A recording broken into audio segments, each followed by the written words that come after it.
செம்பரம்பாக்கம் ஏரியிலிருந்து இன்று நீர் திறக்கப்படுவதாக தகவல் கிடைத்திருக்கிறது. கூடுதல் விவரங்களை செய்தியாளர் விக்னேஷ் வழங்க கேட்கலாம். விக்னேஷ், தற்போது செம்பரம்பாக்கம் ஏரியில் எத்தனை அடி நீர் இருக்கிறது, எப்போது திறந்துவிடப்பட இருக்கிறது, எவ்வளவு திறந்துவிடப்பட இருக்கிறது, இது தொடர்பாக அந்த பொதுமக்களுக்கு என்ன எச்சரிக்கை விடுக்கப்பட்டுள்ளது?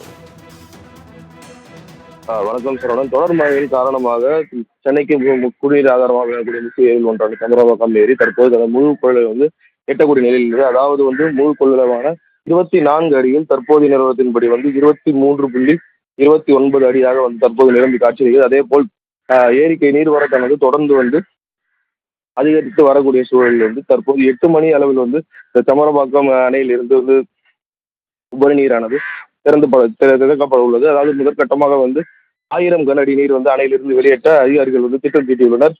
இதனால் இந்த அணையிலிருந்து வெளியேற்க தண்ணீர் செல்லக்கூடிய பாதை அருகாமல் இருக்கக்கூடிய மக்களுக்கு முறையாக வெள்ள அபாய எச்சரிக்கையானது விடுக்கப்பட்டு அதன் பிறகே அணையிலிருந்து நீரை திறக்க உள்ளதாக அவர்கள் தரப்பு தெரிவிக்கிறார். தற்போதைய நிலவரத்தின்படி அணையில் இருக்கக்கூடிய நீர் இருப்பானது மொத்த கொள்ளளவான 3645 மில்லியன் கன அடியில் 3453 மில்லியன் கன அடி தற்போது அணையில் நீர் இருப்பானது உள்ளது. அதே போல் நீர் வரத்தானது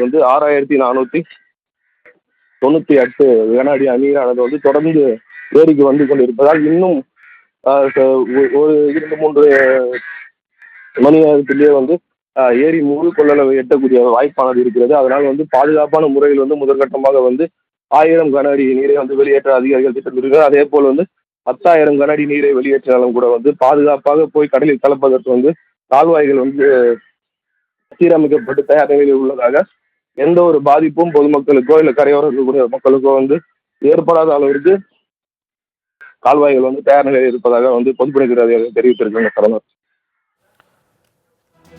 சென்னையின் முக்கிய குடிநீர் ஆதாரங்களில் ஒன்றாக விளங்கும் செம்பரம்பாக்கம் ஏரி முழு கொள்ளளவை எட்டக்கூடிய நிலையில் தற்போது அதிலிருந்து தண்ணீர் திறந்துவிட இருப்பதாக அறிவிப்பு வெளியிடப்பட்டிருக்கிறது. இது தொடர்பான கூடுதல் விவரங்களை வழங்கியமைக்கு நன்றி விக்னேஷ்.